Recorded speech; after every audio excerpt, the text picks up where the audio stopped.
Daisy Garner, will you marry me?" She bit the inside of her cheek to keep from screaming. Not this again. Travis O'Hare down on bended knee, in a suit no less, holding up a diamond ring.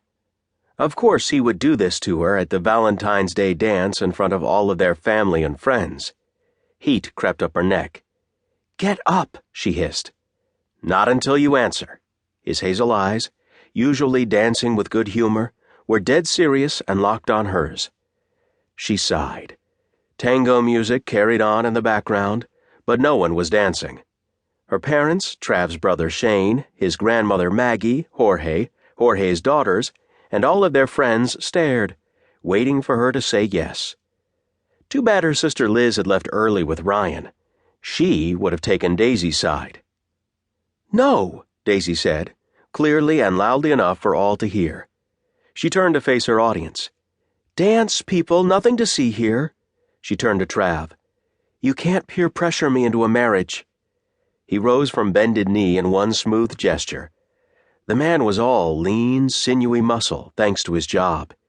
He was a landscape architect, but didn't hesitate to jump in and do the hard manual labor of shaping the landscape. "Daze, come on." Trav took her hand, and a familiar warmth shot up her arm. She ignored it and pulled her hand from his. The days of falling headlong into lust were done and gone. "I have to check on Bryce." She turned away, and he stepped in front of her, too close. His piercing eyes gazed into her own. She blinked. It was like he was trying to look into her soul. "He's fine," Trav said. "Your mom's got him." She looked over to where her mom was lifting Bryce into the air while he let out adorable squeals of delight. He never laughed like that for Daisy. She turned back to Trav. "Okay, fine. Listen up. This is the third time you've proposed. I don't want to marry you. Please stop asking. You're embarrassing us both." His face flushed red. She hadn't meant to be harsh, but come on. She stepped to the side to pass him, and he stepped with her. She stepped the other way. He stepped with her again and grinned. She gave him a little shove. "Stop it." His eyes danced with mischief, his usual humor back. "We're dancing." She bit back a smile. He did make her laugh. She just didn't want to encourage him. She forced a straight face. "No, we're not. I'm trying to walk, and you're in my way." A corner of his mouth kicked up in a charming, lopsided smile. "Dance with me. It's the least you can do for the man who gave you the sperm you so desperately needed." "So desperately needed?" she blurted way too loud. She lowered her voice. "More like drunken bliss," he said, spinning her into his arms. He began an exaggerated tango, leading her one way only to pivot suddenly and lead straight arm the other way. She burst out laughing. "You're nuts. Did you take lessons from Jorge?" "Not a one. I'm good, though, aren't I?" "Sure," she managed to say before he whirled her around. The song ended and changed to a slow dance that could have been a waltz, but he pulled her close, swaying slowly.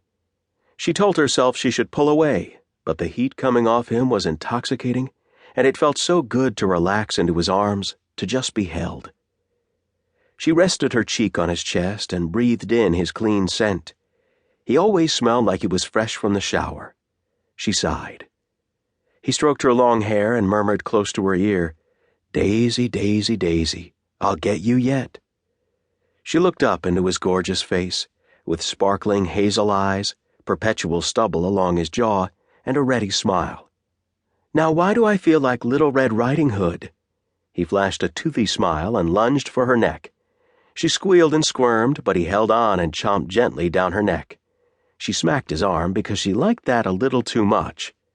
"Back off, big bad wolf." He continued their dance as if nothing had happened. Trav used to be big and bad. He'd been an angry rebel, a year behind her in high school. As a teen, she'd admired all the trouble he managed to get in and out of with hardly a mark on him.